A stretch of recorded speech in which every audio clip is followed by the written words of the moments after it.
Walaupun ada yang ngaku-ngaku kan selalu bahwa seolah Bung Karno milik suatu partai. Tidak, Bung Karno milik seluruh rakyat Indonesia. Feeling saya kayaknya beliau juga dukung saya juga kira-kira. Iya kan? Yang saya perjuangkan apa yang beliau cita-citakan. Indonesia berdiri di atas kaki kita sendiri. Indonesia tidak mau jadi darah bagi bangsa lain.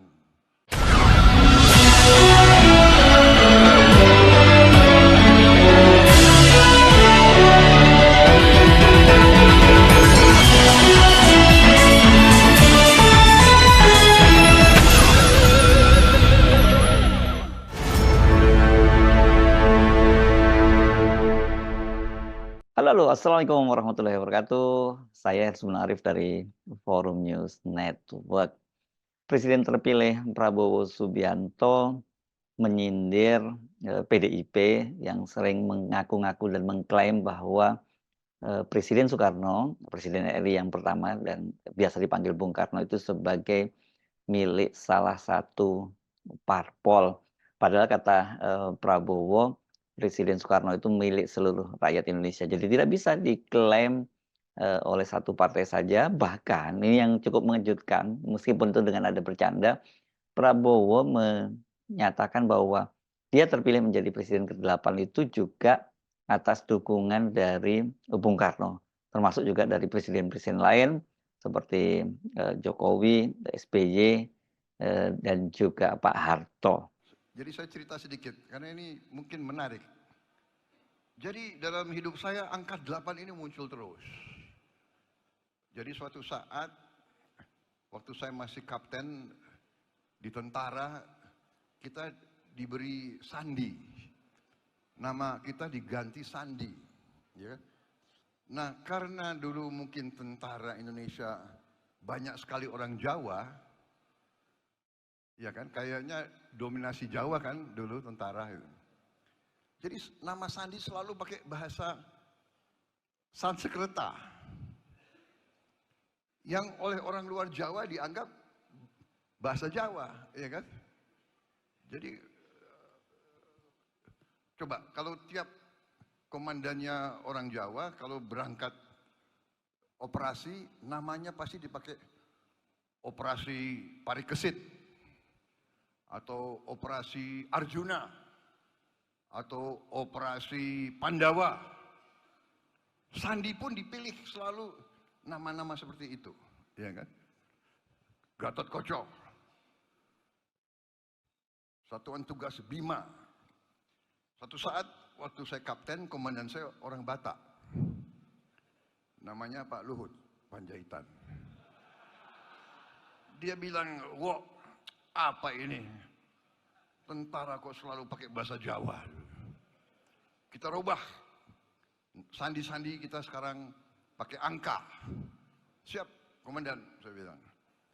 Karena saya komandan, sandi saya 09. Karena 9 angka tertinggi kan gitu. Kau wakil saya, kau 08. Siap. Dari kapten sampai jenderal, sampai pensiun, sampai jadi presiden terpilih, saya dipanggilnya 08 terus. Saya baru sadar, oh jangan-jangan ini.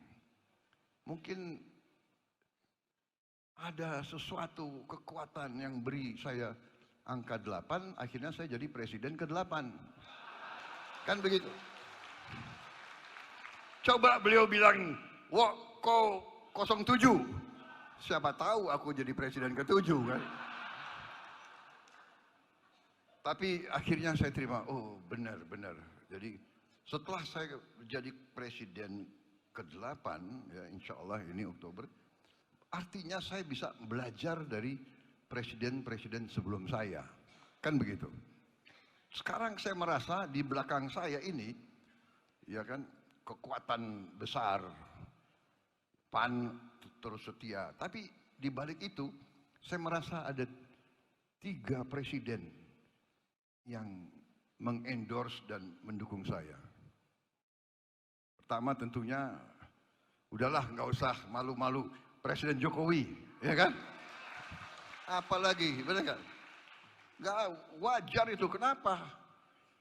Saya juga nggak pernah sembunyi, saya dulu lawan Jokowi, tapi sekarang saya bagian dari tim Jokowi dan saya didukung Jokowi. Mau apa, saudara-saudara kalian? Benar nggak? Udah nggak usah basa-basi lah, ya kan? Tapi saya juga didukung oleh Presiden ke-6, Pak SBY. Itu juga terang-terangan kan? Dan saya merasa saya juga didukung oleh Presiden Gus Dur. Kan beliau endorse aku terus-menerus. Ya kan? Jadi beliau dukung saya dari langit, aku yakin. Beliau di belakang saya. Saya kira mungkin Pak Harto dukung saya juga ya kira-kira.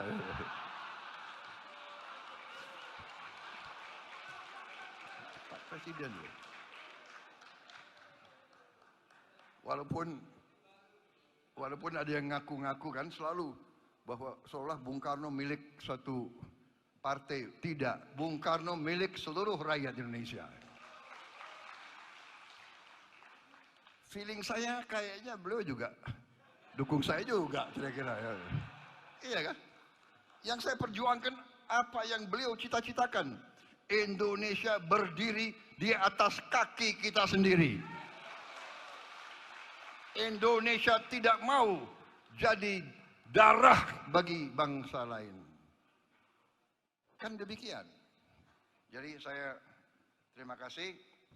Itu angka 8. Ini menarik ya apa yang dikatakan oleh Prabowo itu, walaupun dia menarasikan dengan bercanda, tetapi saya kira soal tadi klaim tadi itu soal yang implikasinya setidaknya akan sangat serius. Dan mengapa kemudian Prabowo mempersoalkan itu soal klaim bahwa Bung Karno itu adalah milik dari PDIP. Karena kan selama ini memang seperti itulah ya, bahwa PDIP itu selalu membawa simbol-simbol Bung Karno. Bahkan selalu kalau kita lihat di alat peraga kampanye dari PDIP itu pasti selain ada foto Megawati juga ada foto Bung Karno. Tetapi yang perlu kita soroti itu tentu saja ini kaitannya dengan hubungan antara Prabowo dengan Megawati.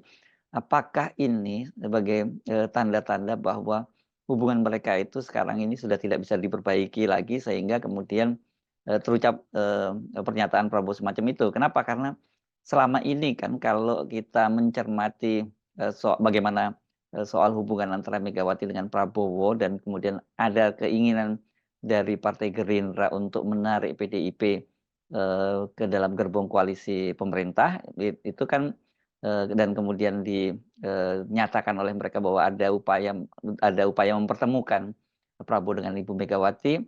Ini kan sebenarnya terlihat bahwa Prabowo itu masih mencoba menjaga hubungan yang baik dengan Megawati.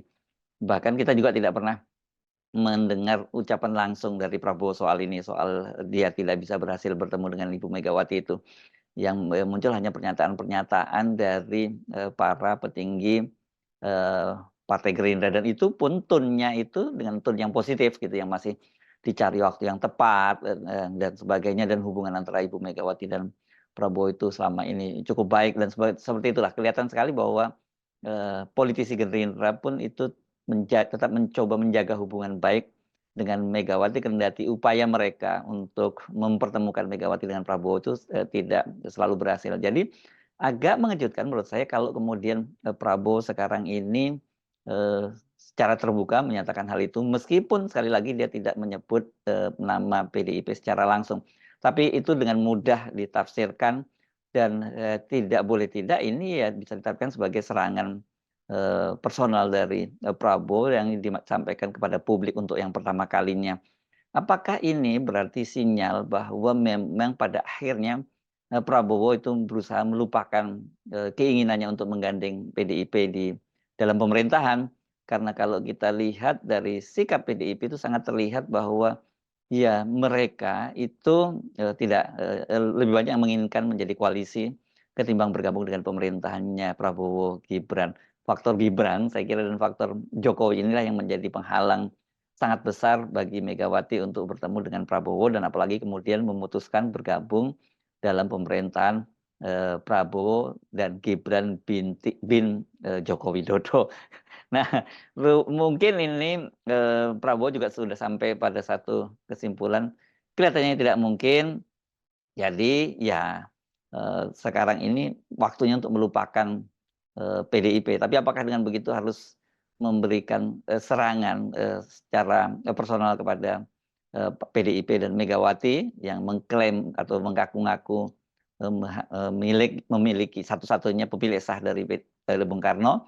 Nah, ini saya kira yang cukup menarik, dan saya kira ini pasti akan ada respon juga yang cukup serius dari PDIP. Nah, sinyal bahwa kemudian PDIP akan ditinggalkan di luar pemerintahan itu muncul bersama dengan pernyataan dari sejumlah politisi dari Gerindra yang menyatakan bahwa hubungan mereka itu dengan PKS itu cukup baik gitu ya. Ini pernyataan dari Sekjen DPP Partai Gerindra Ahmad Muzani yang menyatakan bahwa ya bagaimanapun juga hubungan antara PKS dengan Prabowo itu cukup baik, tetapi mungkin pertemuan antara PKS dengan Prabowo itu tidak akan terjadi dalam waktu dekat ini. Karena kita tahu dari koalisi partai yang mengusung Anies, satu koalisi perubahan itu kan saat ini Prabowo itu sudah bertemu dengan Nasdem dan PKB, kecuali PKS. Dan yang menarik ini kan dalam kasus Nasdem itu malah Prabowo juga datang ke sana, ke kantor Nasdem sebagai ucapan terima kasih kepada Surya Paloh yang pertama kali mengucapkan selamat atas dia terpilihnya menjadi presiden. Dan tidak lama setelah ditetapkan oleh KPU sebagai presiden terpilih 2024 sampai 2029 itu kan Prabowo itu yang mendatangi juga PKB, datang ke kantor PKB. Jadi ini kelihatan sangat dipentingkan. Sementara pada waktu itu PKS sebenarnya juga berharap Prabowo itu hadir ke kantor mereka. Bahkan ketika Prabowo pada waktu itu diundang halal bihalal di DPP PKS, ternyata Prabowo itu tidak hadir dengan alasan dia punya acara yang sama, acara keluarga, dan janjinya katanya mau mengirim sekjen partai Gerindra Ahmad Muzani sebagai wakil, tapi ternyata Ahmad Muzani juga tidak hadir. Jadi memang sampai sekarang itu posisinya PKS kelihatannya tidak masuk dalam kalkulasi yang akan ditarik ke parlemen. Tetapi apakah kemudian dengan tidak jadinya PDIP ditarik itu kemudian Prabowo juga berusaha menarik PKS, ini yang saya kira masih kita tunggu. Sementara PKS sendiri menyatakan keputusan bergabung atau tidak bergabung dalam pemerintahan itu nanti akan diputuskan dalam rapat Majelis Suro PKS. Nah, soal oposisi ini dalam pidato sambutannya di acara PAN tadi malam itu, di acara Bimtek dan Rakornas PAN yang dilangsungkan di Jakarta itu, Prabowo juga mengingatkan bahwa Indonesia ini, kata dia, bisa maju kalau para pemimpinnya itu bekerja sama. Tetapi dia mengingatkan kalau kemudian ada yang memutuskan untuk di luar pemerintahan, hendaknya itu menjadi penonton yang baik. Saya akan berjuang terus bersama semua kekuatan yang mau diajak kerjasama. Yang tidak mau diajak kerjasama, tidak apa-apa. Kalau ada yang mau nonton di pinggir jalan, silahkan jadi penonton yang baik. Tapi kalau sudah tidak mau diajak kerjasama, ya jangan mengganggu. Orang lagi mau kerja kok. Kita mau kerja. Kita mau kerja. Kita mau mengamankan kekayaan bangsa Indonesia.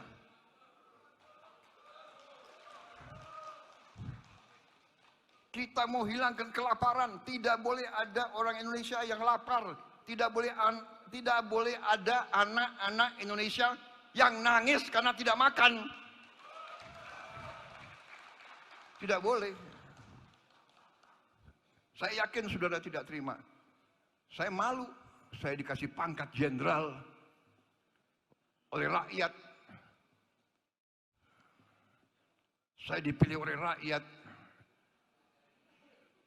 Siang dan malam kita berpikir, saya berpikir siang dan malam, bagaimana rakyat Indonesia tidak ada yang lapar.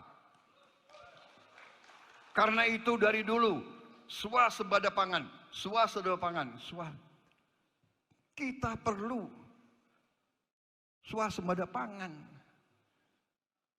Ada tokoh-tokoh Indonesia pernah katanya lebih baik impor saja. Geleng-geleng kepala saya. Saya tidak punya gelar PhD, tapi saya mengerti pemikiran-pemikiran yang tergantung, yang menggantungkan nasib bangsa dengan import makan dari bangsa lain. Itu adalah pemikiran-pemikiran yang luar biasa. Tidak benarnya. Ada wartawan nggak di sini? Kalau bahasa rakyat sehari-hari itu pemikiran yang konyol. Kalau mau lebih jalanan, bahasa jalanan itu pemikiran yang luar biasa. Gobloknya. Wartawan yang ini jangan dikutip ya. Saya kira jelas ya dengan pernyataan itu kelihatannya ini juga sinyal berikutnya bahwa Prabowo itu sudah melupakan keinginannya untuk menarik semua kekuatan politik masuk ke dalam pemerintahan. Karena itu ide dia. Jadi kalau dia menarik semua kekuatan politik di parlemen ke dalam pemerintahan, ya memang tidak ada oposisi lagi. Tapi tadi sekali lagi retorika dari Prabowo adalah mengapa dia ingin menarik semua kekuatan ke dalam gerbong pemerintahnya, yaitu karena menurut dia itu perlu untuk menjadikan Indonesia maju menjadi negara yang makmur, itu harus semua para pemimpinnya kerjasama. Ini saya kira konsep demokrasi ala Prabowo gitu, dan kita rasanya nggak terlalu jauh ini merunutnya dari mana asal gagasan semacam itu, ya dari mentornya Prabowo, yakni Presiden Joko Widodo, yang tadi dengan kembali Prabowo ulang bahwa dia tidak perlu malu-malu menyebut bahwa dia adalah kelanjutan dari kelanjutan pemerintahannya, maksudnya adalah kelanjutan dari pemerintahannya Joko Widodo. Jadi bolehlah kita sebut sekarang ini pemerintahan Prabowo Gibran ini adalah pemerintahan Jokowi jilid ketiga. Saya Harsun Arif dari Forum News Network. Sampai jumpa lagi. Wassalamualaikum warahmatullahi wabarakatuh.